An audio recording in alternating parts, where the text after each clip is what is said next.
wai dan ina wai daga ina? Ni malam Jaro wallahi ina ta ake ni don an je siyo mai.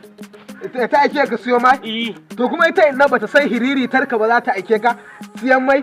To ai ba haka bane ba ni ma zan ce mata ya babba na ta ce ni din ma zan iya kuma za ku duro a gaba.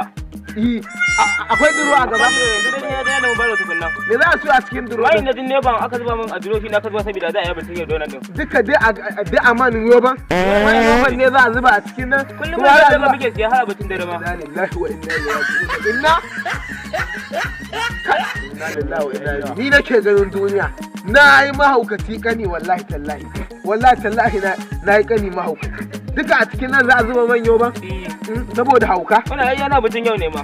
Yana abincin yau. Wai tun da zuwa tattaunawa me kuke yi ne? Yo wai ka san tattaunawa da muke? Wai wannan wai jarkar fa. Wai inna fa wai zai siyo wai mai fa a ciki fa. A wannan ne? Kuma ka san wai man wai na nawa? Man yoba fa wai zai siyo mata a cikin nan. Yobe? Kuma ga wanda ne?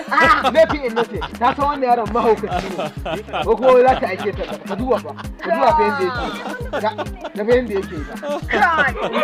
Gaskiya na yarda da maganar ka. Yaron nan ba kalar yake ba. Wallahi ta san yanayin da yake ko idan ya fito. Yanzu wannan aka jima. Dukan mu ma zai. Dukan mu zai. Kana ganin yaron.